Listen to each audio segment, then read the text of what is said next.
Winner bracket semifinal in Group B, everybody. So here we are.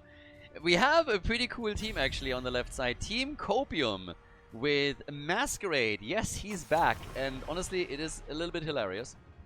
Because we set everything up, the map was decided, we're jumping into the lobby, and everybody's here, everybody is ready to go, and guess who's missing? Masquerade is missing. And I think he was 10 minutes late or something.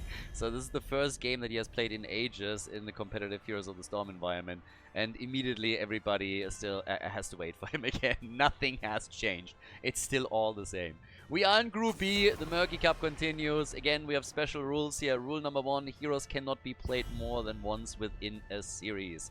So every hero that you see played cannot be played again within the same series. And we have the bounty system. The bounty system in the tournament. Right now, the teams can go for bounties. We have 2 prize pools, the normal prize pool for the top teams, the teams that win the tournament, and then a bounty pool where teams can complete quests to dip into that bounty pool. So just to give you guys a little bit of an idea, once again, bounties on screen right now. The way that this works is that each of these bounties can be completed by each of the teams. So they can accumulate multiple bounties. You can only complete a single bounty per map. And you get 1 point if you complete a bounty. If you lose a bounty, if you try one and it fails, then you get still half a point. At the end of the tournament, we're gonna see how many teams, how many points each team has, and then you get a share out of that second prize pool, depending on how many bounties were completed in total and how many bounties each team has completed themselves. So it is a chance for teams that don't reach the top 3 to still get a little bit of pizza money out of the tournament, get some prize money, and also it is a risk or reward calculation at the end of the day that forces teams to think, hey, do we want to give ourselves a handicap and play one of these heroes? Some of them are a little bit easier to complete than others. That is by design. That's just the nature of it. But at the end of the day, pretty much any of these picks that you see here is a handicap. It's a handicap that you accept for yourself because you think, hey, we can win this one. So sometimes we have seen teams that went all in on the bounties, that played a bounty on every single map. We have seen other teams that ignored them completely. It's really up to them. It's an optional thing, an optional layer on top of everything else. So we'll see what the team's actually pulling off here. For now, for DDX, I mean, we get them with Medivh early on in the series, and we have D.Va. Virgil has actually played D.Va previously already in other tournaments, and specifically on Infernal Shrines. So this is not some kind of crazy stuff that they're now busting out. It's just big preference pick for him that he was also super strong with. So Virgil on D.Va. We'll see what else they're gonna pull off. And then for Team Copium, bounties or no bounties? That's the question. For now, they're happy to run Chromie, Dehaka, Anduin, and Muradin, but there is still that final pick where Lopaka could go for a big one. And Lopaka has actually, in past tournaments that use similar systems, being the one that all of a sudden, you know, gets Murky for the team, that plays, I don't know, Gazlo. So I actually have high hopes for them with that final pick. For DDX on the other side, what are they going to do now? We are in a winner bracket. There's a losers bracket as well. So if a team loses the series, they still have a chance. But they go for a normal draft right now. DDX just wants to go to the winner bracket final. They have Garrosh at the front line, and they will get Tacit up. So that dangerous combo between Medivh and Garrosh locked in by the red team. Yeah, and the final choice now for Team Copium on Infernal Shrines. So what's it going to be? What is the play? Bounty, no bounty? Are they trying to get ahead in the series first? They play it full on, downline standard with a Hogger pick. So triple front line for Team Copium. Ladies and gentlemen, map number 1 in the best of 3, Infernal Shrines. Game number 1, Team Copium in blue on the left side with Nano on Chromie.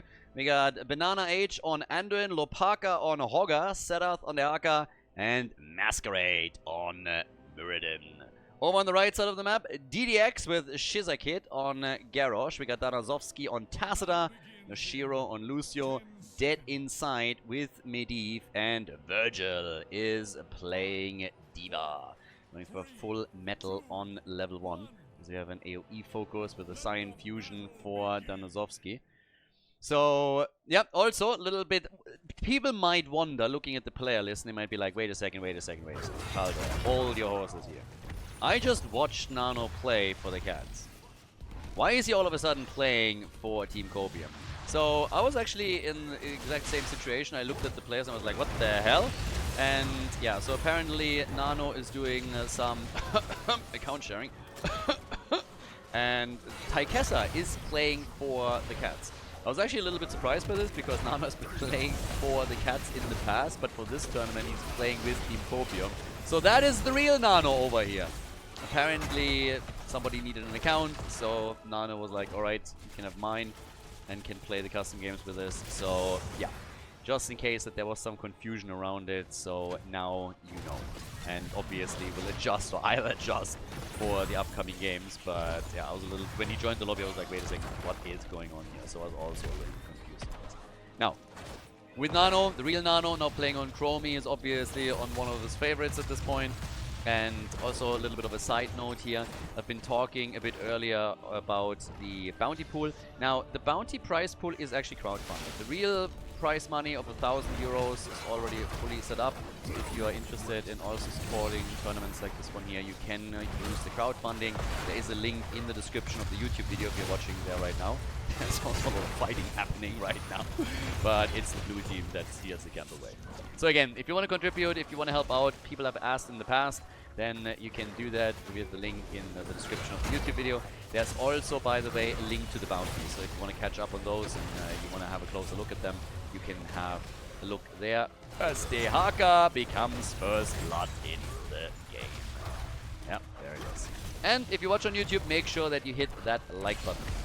He's saying it, but I get comment after comment from people that get randomly recommended Heroes of the Storm videos again in the YouTube algorithm, because the last two tournaments have been pretty popular and been doing well. And the more people hit that like button and sub to the channel, the more the algorithm is going to spread those videos again to people that were interested in Heroes in the past. And that would get some people back into the community. So let's make that happen. So take the 2 seconds and hit that button. Lopaka is trying for the great escape of 2025. They're gonna get him eventually, but I gotta admit, he is wasting a lot of their time. So this is gonna be kill number 2 at some point, and well, there it is. But great job just wasting their time for as long as possible and also allowing the camp to do some damage. Even on the objective, they're gonna have the upper hand for a moment. Well, maybe not really, because the Arga is still missing. And is now slowly on his way back. They need him, of course, here. But it's 2 kills to 0 now for DDX. And, well, we have currently, for Medivh, 23 stacks on the baseline. So these are the big ones, where he can start to get a few more and try and complete that quest before he gets killed eventually. Lucio already zipping around here. Medivh says hi. Like an eagle. And yeah, Lopaka gets pulled back out again, but they are trying to control the portal as best as possible. And another stun into the wall against Garrett, but the blue team is dropping in hit points. They're dropping quickly. Lucio, the double kill from the D.Va explosion. Nice. D.Va with a mad value here. I told you, Virgil on that hero is actually a bit of a beast. Check this one out. So they're coming into that fight. Here comes the explosion, and then check the Haka out. He gets completely trapped by the wall. Muradin gets still hit as well. And D.Va blows up 2 of them. Perfect play right there. That's Value City. Punisher in the middle of the map now. Frozen Punisher too, so that's going to do some damage. Medivh at the bottom of the map with 30 stacks, so he's missing 10. Oh, but Tacita. Yeah, Tacita got chromied. And that is the end, well, it's the first kill obviously for Team Copium, but also the end of the brawler for just a second. They're trying to go for the Haka again though. It will at least allow Medivh to get a few more stacks, and he needs to be careful now because he is getting massively close to completing that quest. Now, D.Va still back up at the top lane, has also gone for Hit the Nitrous. And yeah, Masquerade. Spray game is on point. I mean, you gotta give him that. Spray game is definitely on point for him. Died once in the last battle. They haven't taken too much damage on structures, and they are heading experience. So yeah, it's actually kind of funny when you think about it. They lost the objective. They won 4 in kills, and they have more XP. It's really the minion and the mercenary experience where they absolutely outpace DDX. So the red team has some problems on in those regards and needs to be careful with that. But yeah, for now we have level 10 slowly coming in. Masquerade might also be in a lot more trouble than he thought, and yep, that's a kill. He's gonna die. That's him gone. 36 stacks for Medivh. He's getting close. Dead Inside should be able to complete this. Him dying at this point would definitely be a massive setback. But Muradin is gone. We got the early level 10. No shocking talent picks. We got the Khaldor pulled. We have Light Bomb. And for D.Va, we get the Black Hole and we have a Bunny Hop over here. So, yeah, let's set this one up. Black Hole. Warlord's Challenge is ready, and we got the Ley Line Seal.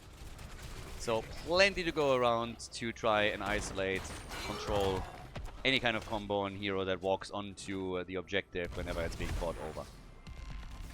A little bit of a attempt to lock Lucio down. So far that hasn't worked for them. Medivh is playing his mega safe now. For good reason. Medivh is... The utility aspect of Medivh is just nuts. Legal map hack. I mean, not quite the same, but still. You can just always keep line of sight with crucial heroes. And that definitely helps a lot. Banana H is just rushing around here, trying with the team obviously to also safeguard the topside port, which is now getting attacked. That's the beauty of having these portals readily available the entire time. You can easily get out of the fight, or at least try to, but well, as I say that, the blue team is trying to force them into a battle. Lopaka is pretty low on Hogger. Medivh completes his quest at the 7-minute mark, so yep, good for him. Quest complete. Time to feed, baby. We'll definitely play a lot more aggressive now than before, of course. Muradin jumps, hits that Stormbolt after Garrosh also had a bit of an impact here. Dehaka dodges the explosion. Nice, goes for Burrow here. And they turn it on Lucio and he's gone. So, Lucio gets dropped just as the objective activates on the map. Blue team is already in an experience lead. So, perfect opportunity to try and get themselves an Arcane Punisher and get a bit of value here. Yeah, D.Va down at the bottom of the map, just getting a bit more XP and then rushing towards the top. But currently it's a 4 versus 4. Now the Haka obviously can tunnel in. Can quickly turn this into a numbers advantage when needed. They had to delay this slightly because Lucio wasn't there yet. Still coming back from the Nexus. The Candy King. Oh, yep, and the Frenchies. It seems like Nano actually dropped. Yeah, there's an actually drop here. So Nano dropped out of the game just as they were trying to go for the objective. Maybe at least a chance for the red team now to use that 3-2-3 moment for a bit of a tactical conversation and see if they can still push in for this. They have poked from the outside and they're actually ahead on Shrine Minions. So they're not doing too badly in that situation right now. And if they play their cards right, they might just walk away with the second Punisher of the game. And we're back to business. So apparently the power went out on Nano's side. That was actually a bit of an interesting one. The communication from the French was not ideal, let me tell you that. Banana H gets killed, and well, that's the end of Anduin, and likely also the end for the objective. Copium will have a tough time to survive this without the sustain that their healer brings. But yeah, it was a little bit wild. So apparently the power went out, and the information that we got from the blue team was not really great, but we made it eventually. So they lose the objective, and that's the second one that is lost to Team Copium. They still have a leading experience though. So this is the second Punisher that will go to Team DDX, but when it comes to experience, thanks to Dehaka and others just staying on lane, getting those camps, and well, obviously also the minion experience itself that they got the entire time, they still have the lead here. So well, right now they're doing okay, but this is going to be the first structure that gets destroyed, and this is where passive experience is going to increase for DDX, and they're getting a little bit more momentum with all of this. 6 kills to 2 now, level 13 talents on both sides. They're obviously already rotating away from the top lane. They're not going to get more than the fort here, and that one is a no-brainer. Tacita and Garrosh are still sitting there, but everyone else was still looking for opportunities in the middle of the map. But they still guard this one. They actually are going for that wall too. Leyline is already out. And the jump from the Punisher straight onto Masquerade, who gets pummeled into the ground for a moment. Portal is up, but that did not quite work out for DDX as intended. So they weren't able to get a hit here on any of the heroes on the other side, so they just retreat again. They have by now negated the experience advantage of Team Copium though. So that's good news for them. Might even be able to pull ahead a bit if that passive experience is something that they can rely upon. Would be nice, of course, if they can take another fort out.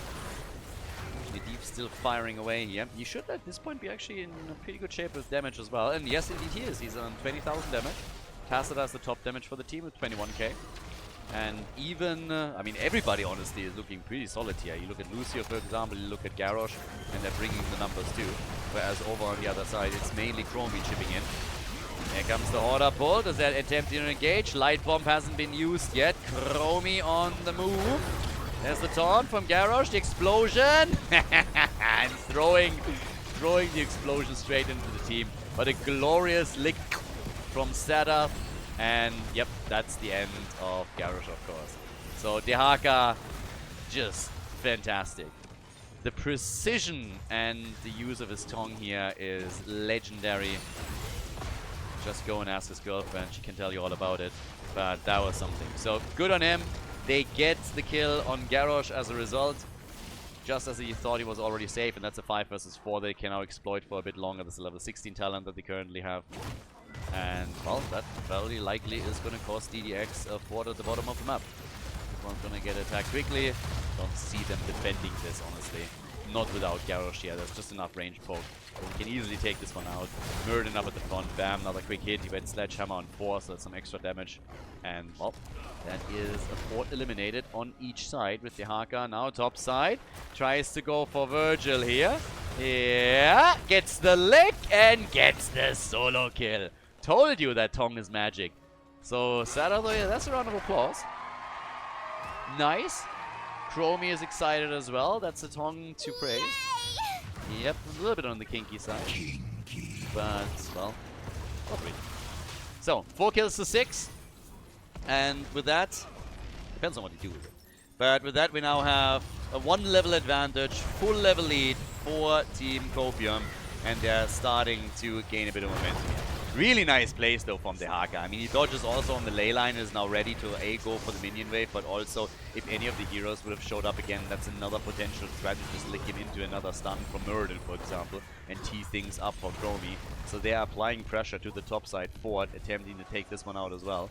Things are going pretty okay for the blue team, considering that they haven't gotten a single objective yet.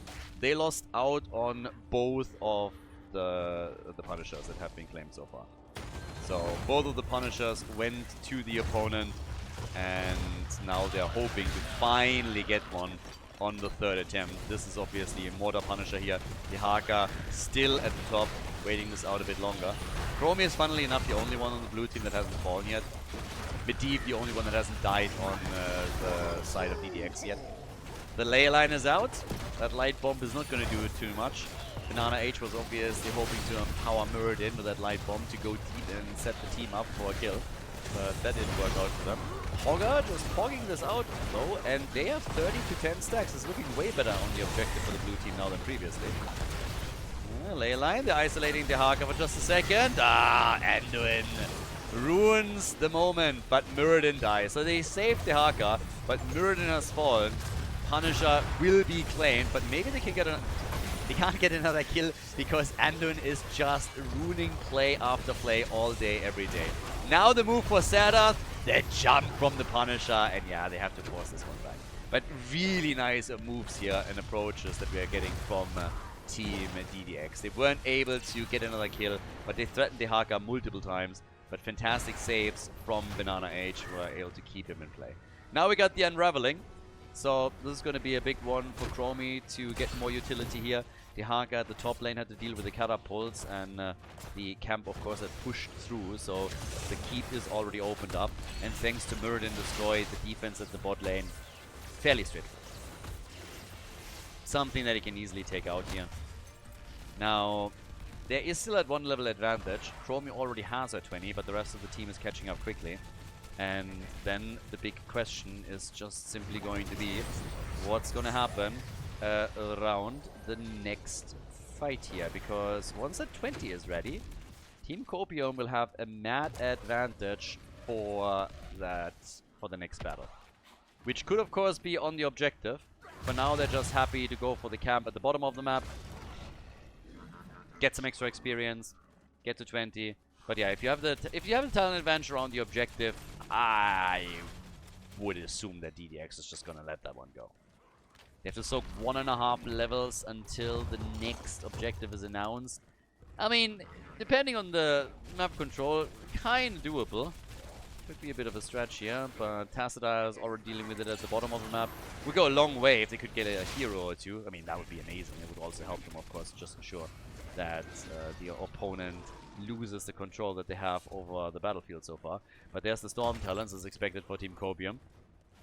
They hit their level 20 and are instantly making a play for the top side. I mean, immediate attack at the top fort, trying to not only take that out, but also force the fight itself. But yep, fort has fallen, Murden eliminated it, and yeah, typical talents taken here. At this point, if you're the red team, you just want to back out. Just back out here, go to the lanes, get some minion experience. Anything else is honestly just asking for trouble at this point in time. So, should be very, very careful on this. And yeah, they realize it. But as I said, they have half a level that they now need to bridge, and honestly, that's absolutely doable. With a couple of minion waves that are coming through every lane right now, you just focus 1 or 2 of them down and you should be fine. They've taken 1 fort out. It's not enough, but it increased the passive experience gain at least a little bit. So by the time the objective is announced and can all play, they're going to get that anyway. I mean, for now, we still have them poking around the edges a little bit, hoping to get an isolated kill quickly. But they shouldn't risk too much here. They have the vision of Medivh, of course. But risking things at this point in time when you don't have your Storm Talents yet, not really worth it. It's a fairly even game, though. I wasn't really sure what to expect from Team Copium here, to tell you the truth, but it's obviously a pretty stacked team. But we've seen some of the bigger names come back and then really, really struggle. So, I'm not sure. Stop and pop is in, and well, oh, the ley line, this should be a kill. Yeah, they're coming in with D.Va. They get 1, they get 2. Anduin and Honka are both dead. Now they're going for the Haka, and that's going to be another one. So they teed that up perfectly. The initial double kill, Dehaka might be able to walk away here. Lucio is speeding things up to try and help the team catch up to him and drop him. There's the wall, and they go for him. Dehaka goes down. Nicely done. So in total, they get 3 kills as they're now rotating towards the top. Shrine is active, but the team is actually trying to go for that keep. They want to get some keep damage in, do some work here, and honestly, I'm not quite sure how much damage they can do, but considering that basically the entire team was destroyed here, they're doing pretty okay on this. So, yeah, keep is low. All they have to do is survive right now. Okay. And Garrosh is able to hit that portal and retreat. That would have been a disaster. Just imagine you're going in, you're dropping the keep this low, and then all of a sudden you lose one of your heroes in a crucial moment when you're trying to go for the objective. There are a couple of other hot points on the map though. Down at the bottom, we now have 2 catapults that simply move in on the core, the keep. So this one has to be dealt with, and that's where we now have Medivh do some work in the middle. They struggle on the 4-2. So there's a lot of problems where structures are starting to get real low. The blue team, I mean, they already realized they're not going to get the objective yet. So what they did instead was just take a mercenary camp, try and create a bit more pressure, and maybe at least apply some pressure at the bottom of the map as well with another camp. Because this push is a real danger. But if they have this camp at the bot lane now pushing, and then catapults moving in too, this bottom keep is going to get destroyed. And you're going to see the fort in the middle at least drop. So there's a lot of structural damage. The only question is, can they now properly defend? Because this is going to be a push for core. If a few heroes die, then that is likely going to be lights out. And that's exactly what DDX is now aiming for. They're coming in for the Haka. D.Va's already hopping around on the core a little bit. Hogger has fallen. He's destroyed. That's not a good sign. They baited the Punisher into the middle, of course. But now we got the explosion, gets thrown in. The Haka was a bit low here. Punisher still doing damage. But the objective is going to fall in a second. But the core is falling so quickly. It's actually nasty. Damn. DDX, they're going for Team Copium. And they will take the lead in the best of 3 series as they lock in the victory on Infernal Shrines. Nicely done. The red team takes the game. Before we head into game number 2, make sure that you subscribe to the channel if you haven't done it yet so you don't miss out on any future content here on Khaldor TV. Game number 2, Dragonshire is our second map, and DDX is in the lead. So we had 10 heroes played, they can't be played again, and we haven't had a bounty so far. Teams have looked at this and are like, well, bounties, you know what, how about we just don't? How about you just win for now? They want to go through that winner bracket as quickly as they can. But DDX is, of course, now in a position where they could easily just say, you know what? We're already in the lead. We're playing now in Dragonshire. How about we just try a bounty, and if it backfires, then at least we got half a bounty point, and we can still play on the third map for the W. So, we'll see. We'll see how they play this one out. For now, we got Jojo banned out. This is going to be a bit of a slow approach, but generally when you're talking Dragonshire,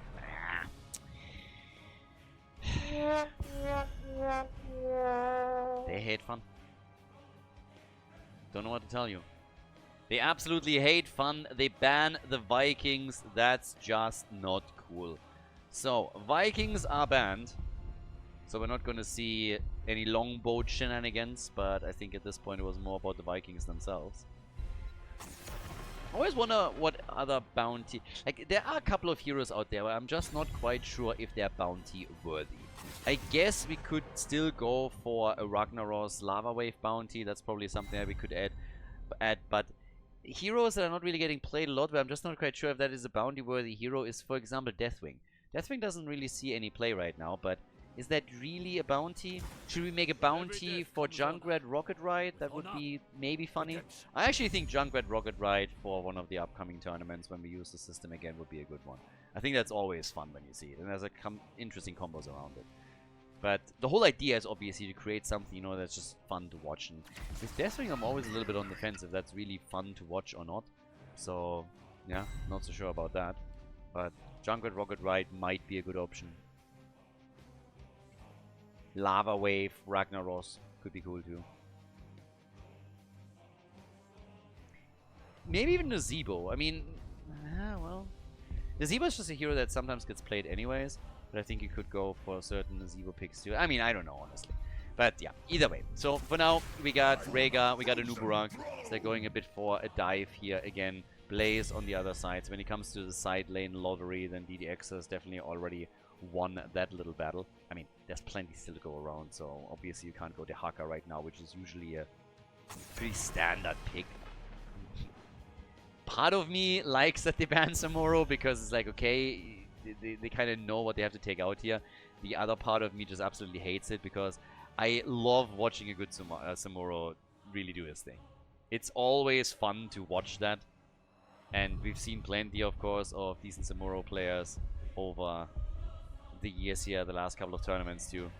But some very targeted bans here, taking the Vikings out, taking Maiev out. It's like all targeting the same guy, of course. Now Genji also banned, and Vala blocked in right away. Vala ETC, so they have Blaze ETC. This is looking more and more like we're not going to get any bounties from the two teams here. It really feels like they're just not willing to risk it at all. It's interesting to see that in Group B. Group A has been, with some of the teams, so aggressively focused on bounties. It's actually kind of fun. There are some teams that are just not willing to take that risk that comes with it. They don't want the handicap. Then again, maybe Masquerade has just simply not read the rules and doesn't know that there are bounties. That's of course also possible. Leoki and Sylvanas. Alright, no bounty attempt from the blue team. They are obviously behind in the series. So they're gonna try and do their thing here. Win the second map and then, you know, just like, yeah, try and turn the entire match around to stay in the winner bracket and move on to the winner bracket final. But for Dead Inside on Dragonshire, are we gonna get something fun, funky? And no, we don't. We get a triple front line with Kerrigan as the final pick for the team, so they're gonna go hunting. Ladies and gentlemen, map number 2, Dragonshire between DDX and Team Copium. Can we do Planet Cracker? I honestly can't remember. We might have done Planet Cracker. Planet Cracker could also be fun, that's true. Yeah, I think there's still a few things that we can do. With Planet Cracker, there's immediately also the question, I mean, what it would be cool is Planet Cracker plus Murky Octograb. The problem is when you go for that, you know, you make it more difficult for the teams. So I like to keep things fairly simple. Yeah, it's a little bit much sometimes. Could also say that that gives 2 bounties. I don't know. Game on! We have the second map. This is match point for DDX in our winner bracket semifinal. Team Copium over on the left side with Lopaka on Sylvanas. We get Nano on Hanzo, the real Nano. Banana Age on Rega, Sadath on Leoric with Consume Vitality on level 1. No Austin's Renewal or anything of the sorts here. And Masquerade with a noob. So they're going to be diving in with a Nuburak. They can always follow that up with some additional stuns later on from, let's say, Hanzo, for example. Or also a proper Entomb from Leoric if the opportunity presents itself. And on the right side of the map, we get Shizakit on ETC, starting things off here with a block party. Yoshiro on Vala. Dead Inside is a rocking Carrigan. It's actually interesting because now we have a triple frontline for them.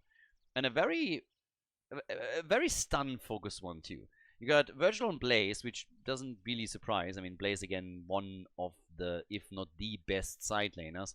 And he is going to do great on the top lane. But then you have Carrigan on top of this. Now, all of a sudden, you're looking at ETC, you're looking at Carrigan, and you're looking at Blaze. So a lot of stuns that they can chain to really put Vala into a good spot for this. And then all behind it, obviously, Danazovsky with Brightwing. So, everybody is good and ready to go. Seems like the red team actually had a couple of problems with Discord. Personally, never really experienced that for myself. Usually when you're in a proper team chat or anything, then things work quite smoothly. It's actually one of the better ones there for sure. So I'm not quite sure what exactly happened, but either way, they solved it. Vala with a happy cloud. We'll see how happy she's going to be as the game continues. This is an auto attack style, and I mean, you have to really be a bit careful here because depending on how this one plays out, Vala will be targeted by a Nuburak diving in, by a mind control, Hanzo arrow, or whatever it may be. And there are no healers behind her except for Brightwing. Bunker obviously is still a nice tool, and with ETC you can create some space, but once that you are on Vala, that changes things. So initially everybody was just trying to set up a few traps and also hoping to catch that Sylvanas aggression that was to be expected. And they attacked the middle and they did a fair amount of damage to that wall. So not too bad. Rega actually got attacked by Carrigan. And hello team, that's a stun and that's a kill. Rega just laubert. 1 minute mark hasn't been reached yet and Rega is gone. Great job by Carrigan and fantastic follow-up from Virgil on Blaze. And then Vala gets killed in the middle. Wah wah. Yeah. So that is a little bit annoying. You get the kill and you're just like, awesome, great start. We took the heal out, we have momentum. And then Vala just instantly dies a few seconds later, meaning that now you've lost attack speed on the hero that you heavily rely upon to get the damage out later on. Yeah. Not great. Definitely not what they were hoping for here. So that's for sure a setback. By now we got Masquerade against Chizakit. Still that 1v1 at the bottom. Camps are focused. I mean, again, teams are now going for camps. They're gonna try and maybe even set Sylvanas up into a good position where she can push with one of the mercenary camps, for example. Or at least help out to take the opponent once out. Nuburak is all alone at the bottom of the map against 2 of them. You also don't want to give Vala too many chances to now get the stacks in. And a couple of quick hits with Nuburak still laying down the bed of barbs over here. And topside, they're going for the big fight. Nice stun combo once again, and this could be another kill. Lopaka is low. Carrigan gets the jump and gets the kill. Sylvanas eliminated. 2 kills to 1 in favor of DDX. The aggressive plays from them currently work out. They deny the Dragon Knight to the opponent. Copium had double control. And now there's a big push coming through the top lane. And Leo is not going to be able to do a whole lot here. Can slow this down, but they need assistance. That's where Nuburak comes into play as he rotates over. But yeah, that was really nice. Get the kill. Push the wall in, take the gate out. Vision from here on onwards. And of course, again, it comes all through the CC. I mean, even Brightwing can chip in a poly. So you're going to get a lot out of this. And yeah, Masquerade is going to face off against the Nuburak, against ETC time and time again here. But on the objective, at least, the pressure that we're seeing from Team Copium is pretty significant. They're moving in and they're grabbing this over and over again. So right now at the bot lane, Nano is holding on to it. Leo wants it, but doesn't get it yet. Level 7 on both sides right now. And they go for Nubarak. The CC train is there and the kill as well. Oh my god. They kick the corpse all over the map. Leoki died as well. That's 4 kills to 1. Holy CC, baby. Nothing that Masquerade could do there towards the end, but I absolutely love how they just kicked the carcass of the cockroach like 3 screens farther. That ragdoll went all the way. And now they have control. I don't think they're going to get the objective immediately. The death numbers are still pretty low. But they might get another kill. Oh my god, and they nearly did. Yep, Lopaka was super close here to actually falling. And Hanzo is too late at the bottom of the map. He was trying to go for the channel, but they lost the first objective. Dragonite, #1 in the hands of DDX. Team Deep Dive Extreme. To the day, I don't know what they're diving, what they're extreming, but yeah, I think at some point I actually have to ask them. Always slips my mind. But DX has so far been doing pretty okay here. A little bit of a leading experience, of course, now thanks to the kills that they got. And with the Dragonite, they just play this slow. It's an early decay. It's not going to survive all that long. The best that you can do in most cases is just simply make sure that you are getting the... Januzovsky is gone. Yeah, with the Dragonite, one of the things that oftentimes is the best to do is just like slow it down, just rotate the objective in the ability that you have, and that's it. Just don't go for massive attacks or anything. Just get the Dragon's Breath out. That already allows you to take some walls out. Later on, when this thing hits a little bit harder, it's a different story. But now they also overstayed, and Shizakid is getting wrecked. Yeah, I mean, again, they did a great job initially getting the kills, but now this happens, you know, they lose 2 heroes. And it's like, Level 10 on both sides, that gives us Mosh. Sylvanas hasn't made a choice yet, she's the only one. We'll get the arrow, ancestral, healing from Rhaegar, and of course the Entomb. I feel like the red team could do a little bit better maintaining the lead that they get for themselves. But okay, they have taken a few of the walls out, they're taking structures on slowly. We have down at the bottom of the map still Vala. She's sitting at 46 stacks. She died once, but she's getting a few more numbers in. They're chasing at the top blaze though. Arrow is missed. The rotation comes in. Yeah, but they're missing the initial stun. Kerrigan missed the combo here. That could have been pretty amazing for them, to tell you the truth. That was a full-on choke point play. And if they just land the combos a bit better in that situation, it could be a disaster. Imagine 2 or 3 heroes being caught by jet propulsion and then follow-ups from ETC, from Kerrigan, and even Vala just dropping Rain of Vengeance on top of them if they all get together there. This is the area in the game where Team Copium definitely wants to avoid fights like the plague. 100%. Damage output so far in the game, we're getting 11,000 for Kerrigan, top damage dealer. Leo, by the way, talking about the side lanes a bit, also with these numbers. And whoop, Nano is getting chunked down pretty heavily. Dead inside, nearly got a solo kill here, so that's gonna force Hanzo back for sure. Now, next move also by TTC. Yeah, the jet propulsion connecting with Rhaegar at least. But they're still looking at both of them. The self-ancestral from Rhaegar for a second, who also eats damage. Hanzo used his arrow to slow them down as well, but it just feels a little bit chaotic the way that the blue team is playing this. To be fair, they all survived. So that was a big one. But there were a couple of moments where it looked like the shit's gonna hit the fan. So now we have the camp at the top stopped. They are going for double control again. Blaze already moving out. No Entomb anymore. But they get the stun. And Nubarak, talking about stuns, gets hit by Kerrigan immediately.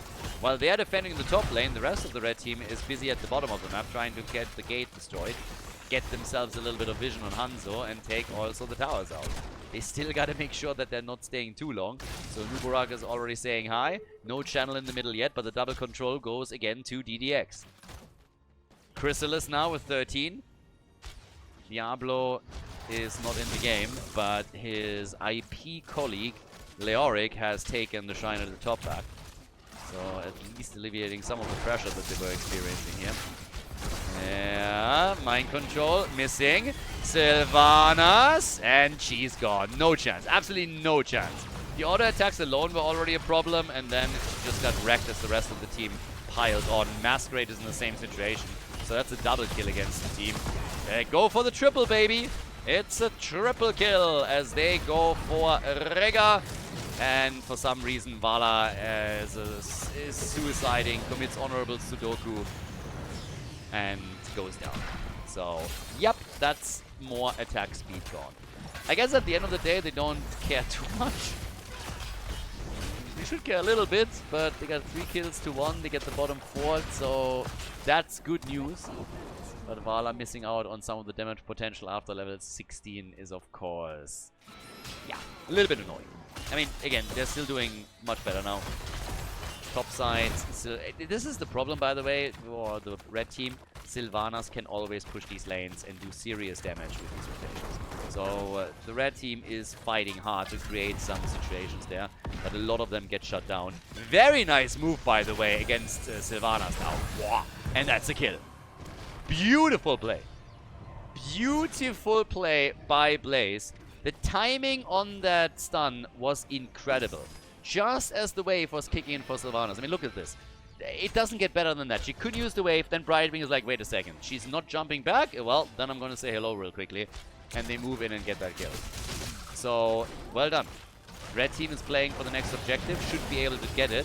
Arrow, on the other hand, at the bottom of the map connects. Nice cocoon, and Vala dies once more. Brightwing at least gets the Dragon Knight for the team. So they have the objective. They got level 16. But still, Vala getting destroyed again is obviously annoying as hell for them. They are now on 15% of the attack speed bonus gone. That means she only remains with plus 10%. And yeah, the stacks on level 1 are also not that crazy. They are getting value though. They have taken out the top, the bottom fort early on. Now they have taken the fort at the bot lane apart. And they are looking pretty decent in the top lane too. They've destroyed the wall. They're going for the fort here as well, slowly working that down. But this still can be turned at any point. 8 kills to 5. Yeah. They have a half-level lead on top of this now too. Vala's coming back into this. Again, Dragon Knight just playing around the Dragon's Breath. Obviously, Brightwing in the DK also means that you don't have any proper sustain right now on the map as well. But yeah, Kerrigan is looking for the next opportunity. And they're pausing again.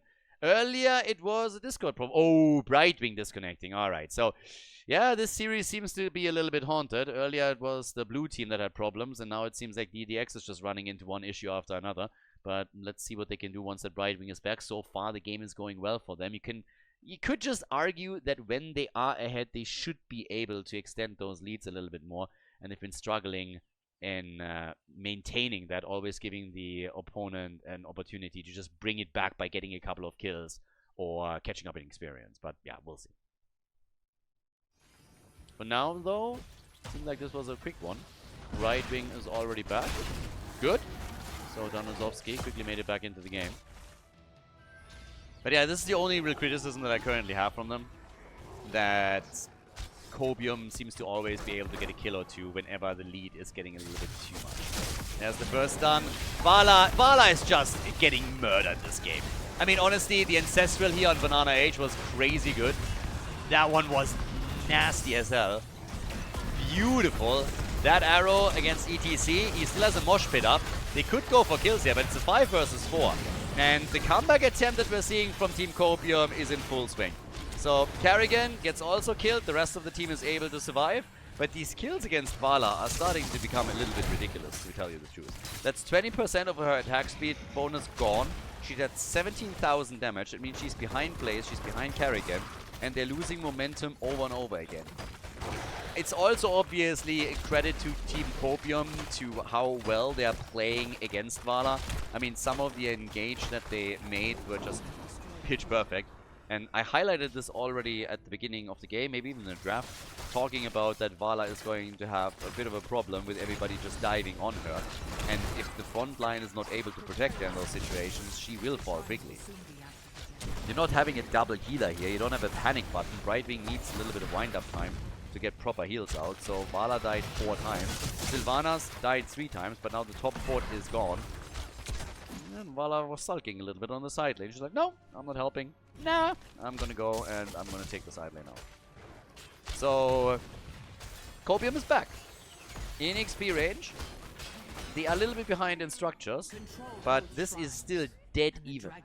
And this comes all with 2 objectives claimed already by DDX. Now we're heading slowly into the late mid-game, so now that we're at the 14-minute mark roughly, the Dragon Knights are gonna start to become a bit more impactful. So are kills, obviously. So we're at level 19 already, so actually hitting at least an experience count late game here pretty soon. Play still fine in the middle. Control of the top shrine has gone to the blue team. Down at the bottom of the map, it's DDX making their moves. But yeah, it's more and more camps that are being taken here. Yoshiro at this point has just decided that he wants to go for attacks against minions and mercenaries, more so against heroes. That's not really his terrain in this game. This one just doesn't flow for some reason for them. The previous one was definitely looking much better there. But yeah, also maintaining hatred a little bit, and eventually they're going to take it out to also reduce vision for the opponent. But yeah, they are still sieging up on this together with the camp. They obviously are using the aura as best as possible. But the good thing for Vala is at this point she doesn't even have to care as much about like single isolated deaths anymore. You only have 5% attack speed anyways. Eats the Hanzo action right away, but now with Firefly Quiver at least a bit more distance to the target. We get also for ETC Power of the Horde and level 20 on the other side as they're diving in again. Cocoon on Vala immediately. That's not even getting burned down, but Chrysalis is out. Ancestral has been used too, so both teams are just dropping ults like it's candy. Bunker, and there's the Entomb. Beautiful from the side. And that was the money Entomb right there. ETC, Brightwing, both destroyed. Now Kerrigan is gone too. And that's 3 heroes down. Team Copium with some big plays here. That Entomb was perfect. Absolutely perfect. Can go for the Dragon Knight right now, and they will. But yeah, they caught the right heroes here. Did a fantastic job on that. Got the kills. And now they're moving towards the top lane. Which is, I mean, on the one hand understandable, on the other one interesting. Usually you don't see the push through the top lane because it's called the Bridge of Death for a reason. But again, this is the only lane where they also already took out the fort. They clearly want to go at least for the keep, and 3 heroes are missing. So that bridge can hardly turn into a problem for them. And with Sylvanas, their hopes and ideas is to just go for the core here. They want the game. 10 kills to 8, and it's not looking too bad. Vala can do some damage, but that Dragon Knight is hitting hard. So, yep, that's the shield already gone. And this is game. They're going to take it. We're going to game number 3 again. Both of the teams going wild here in the winner bracket semi-final, and Team Copium wins it on Dragonshire. GG.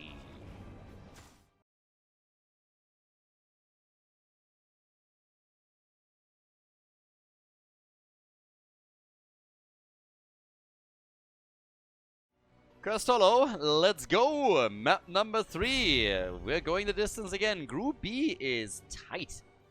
I mean, all of the matches are super close right now. We got Copium against DDX going to the final map. 20 heroes have been played, cannot be played again. Bounties, honestly, I don't really see it. That is gonna be... I don't see it. Like, after they didn't play bounties on the last 2 maps, why would they start now? I just don't see a reason for that. You have 20 heroes banned out. Maybe some of the potential bounty heroes are more attractive right now with 20 heroes being unavailable. But generally speaking, they seem to both really just try to stay in the winner bracket and go straight to the winner bracket final here. So nobody wants to risk anything. And unless they have a specific comp that they're trying to get away with here, I don't see them taking the risk. Again, just as a bit of a reminder for this one. Here's the bounty list. So Abathar has been banned, Viking has been banned, Chen has been banned. I don't think that we would have seen something along the lines of Chen and Lili anyways. And now Samora has been banned. So they are really targeting specific players down with the bans that they have right now. And yeah, Junkrat as a first pick, but from the bounty list here, not really something that I could... Maybe Zagara with Nidus. If you want to play on Cursed Hollow, a little bit more of a macro approach and you're trying to use that. Maybe Stitches and Alexstrasza. That could, if you want to go for a Stitches combo anyways, you could play that. And honestly, they got Junkrat already as an early pick, so who knows? Maybe they are just trying to go for Stitches together with him, have the trap down there, and then as support, they're looking at it and they're like, you know what, we might as well. And just drop Alexstrasza into the mix. But yeah, I'm stretching, honestly. Like, at this point, I'm reaching a little bit to see what they could do. But they've clearly both signaled that they are prioritizing the match victory very heavily over attempting bounties. And this is game 3 now. So, we get Jojo, we get Thrall, Varian, and Tyrande. And no, this is not going to be Twin Blades. I'm sorry. We already had Twin Blades. But it seems that right now, whenever Twin Blades gets used, it's actually only in the context of one team being the clear favorite in the series. And saying like, alright, we're gonna try here desperately to get that bounty, because it also gives a ×2 reward, of course. But it's gonna be a bit of a sniper comp. It's a lot of CC, by the way. So you have Trap, you have Junkrat, you have Varian with his Taunt, and then Tyrande, the son behind it. Falstead, yeah, gets banned out. But on the other hand, Sundering, Blessed Shield, a lot of CC again being stacked by DDX. I'm curious. Very, very curious what the teams are now going to do. The winner of this goes to the winner bracket final and will face off against the Cats. Yeah, 3-legged Cats are going to be the next opponent, and whoever wins that series is obviously directly qualified for the playoffs. Doesn't have to go for a loser's bracket run or tries to the last chance qualifier or anything of the sorts.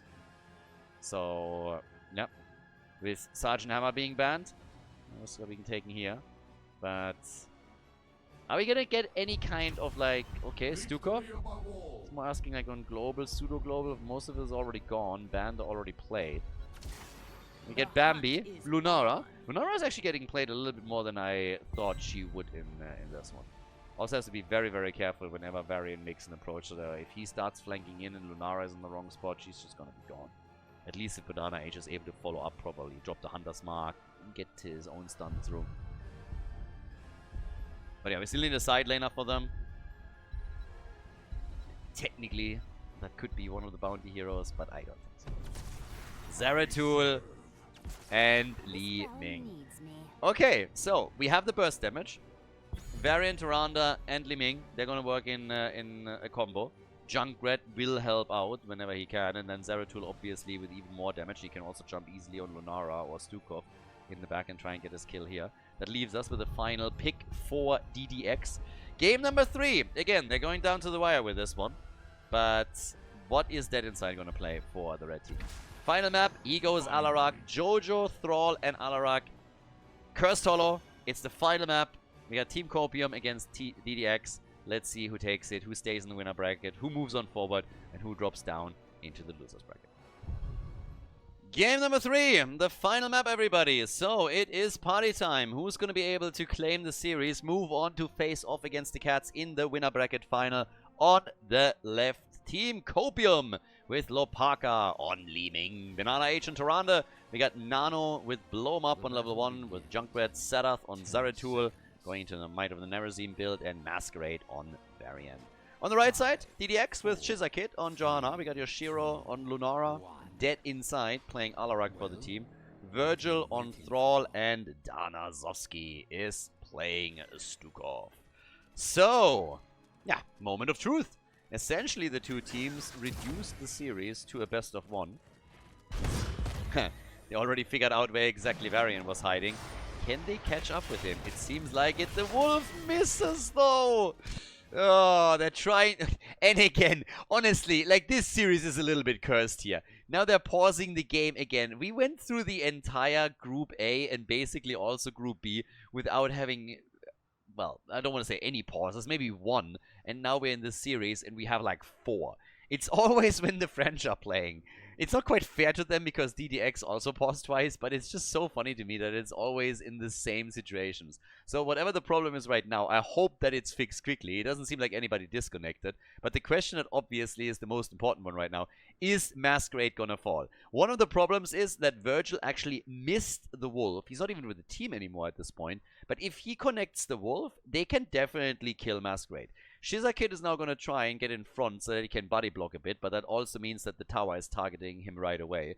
And since Banana Age is here, they could shift targets. So Banana Age's idea is obviously come in, help out Masquerade, get some heals, maybe a stun, and not become the target himself. And yeah, that's what's happening. So they retreat. Jojo didn't want to sit in tower range and get attacked here quickly. But yeah, if Thrall connects his wolf, then I think they might have a chance of getting a quick kill here. Now, be that as it may, they were able to get away. It's all good. Carrion gets, I don't want to say caught in the middle again the second later, but still attacked. And now we have Liming against Thrall alone at the top.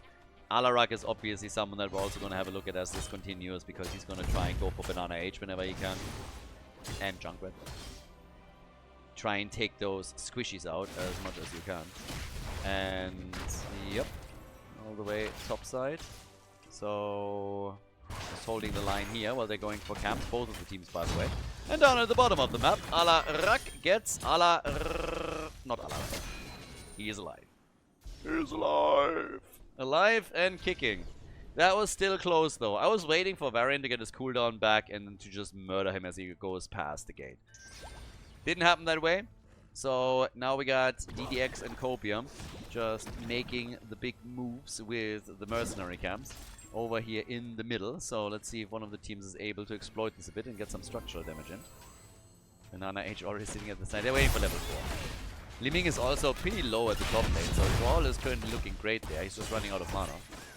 But level 4 abilities are in. Shocking, the Wolf Pack. And Nature's Culling, plus now on, obviously, from Varian. So, what can Varian do here? First of all, they're trying to play around Alarak and focus or force some pressure onto Masquerade. It hasn't really done anything, but yeah. Up at the top, mana might be needed for Virgil. So far, he's still doing okay. So that's not too bad. Still taking this out as quickly as he can. Dead Inside is also sitting nearby and basically just baiting. So whenever Thrall gets attacked, for example, he would be ready and could make his move there. But now that the curse or the tribute is spawning, they gotta make sure that everything is just properly in order. So yeah. Down at the bottom of them, or on the left side, we have Liming trying to get some value and hurry up because she doesn't have that much time.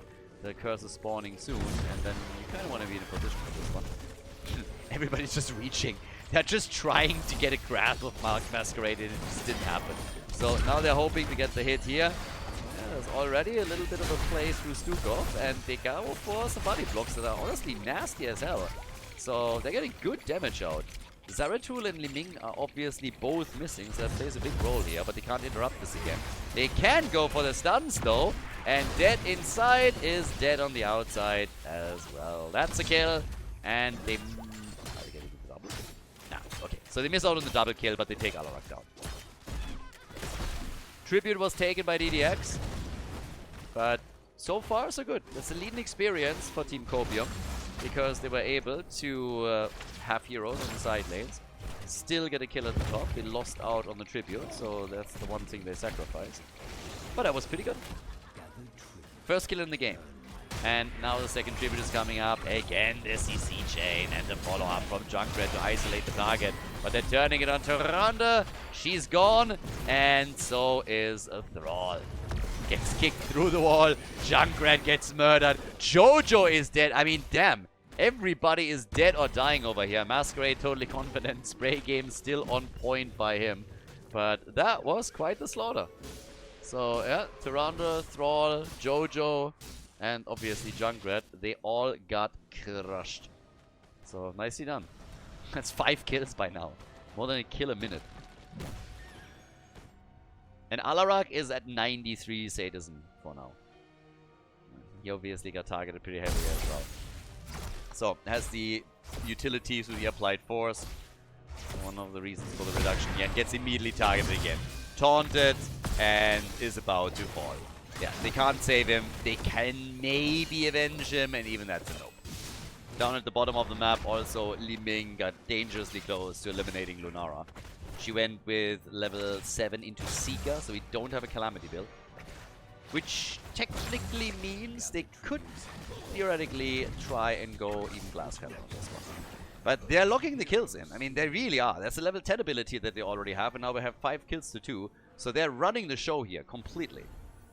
Big damage from them, and lots of pressure that they are using against the opponent. Tyrande is now dropping in with Shadowstalk on level 10. There's 2 tributes in the hands of the red team, so this is where they had their big advantage so far. But it gets turned again. Zeratul, and they back off here. But they should be able to get themselves at least a tribute. The spawn position is much, much better for them. Way closer on the left side. And what the hell? So now Jojo is dead. Johanna gets killed. And yeah, that's 6 kills to 2 now. 1 level lead, and they claim the tribute. So this is starting to fall a bit apart for them. With level 10 abilities, we at least get Sundering here, and we also have the deadly charge from Alarak, so he's gonna jump in deep. But Thrall, for example, just gets murdered. He dies. Tyrande with the Hunter's Mark the entire time, taunts that we're getting from Varian, and all of this just works flawlessly for Team Copium. 7 kills to 2, and that's in the early game. Once the game continues past the 10-15 minute mark and the death timers are a little bit higher, it's a totally different story. This, on the other hand, a work of art. Beautiful. Absolutely beautiful. They even get Li Ming with this play, and that flips the entire game on its head again. Look at this. Alarak says hello. They line up, and bam! There's the move. They get the double kill, and they follow it up with a third, and now it's 7 kills to 5 in total. The gap in experience has essentially been bridged, and they are getting massive momentum at the bot lane, thanks to the boss, plus also the Siege Giants. So, huge play here from Alarak. That just, again, up to this point, it was the show of Team Copium. Team Copium made the big plays, they made all the right moves, and then it was one big attack, one play around the objective, well, the objective at that time, the boss, and that's that. Now, the next tribute is spawning at the top, and let's not forget that the red team has already 2. So if they're able to win this one, they will curse the opponent. Li Ming is still trapped at the bottom of the map defending her. She won't be there for long, but that's the wall at the keep already gone, with the fort eliminated, and now a level 13 talent is available for the, well, to be fair, yeah, Copium got it. Sundering is out. EDX, they look for the play, but they can't do too much here. They're threatening Masquerade wherever it's possible for them, but yeah, not a whole lot to be done. Zeratul, he's going to be interrupting a little bit. They're trying to counter him with Condemn. Oh, Bambi! Yeah, it's a ballsy Bambi right there. Zeratul had to move out, but good job. A lot of damage against Lunara, but at least she survived all of this. They go for Virgil, and here comes the engage from Alarak and the kill. Nicely done by Dead Inside. Comes in with his charge, and they should be able to get the curse now. There is a lot of interrupts though.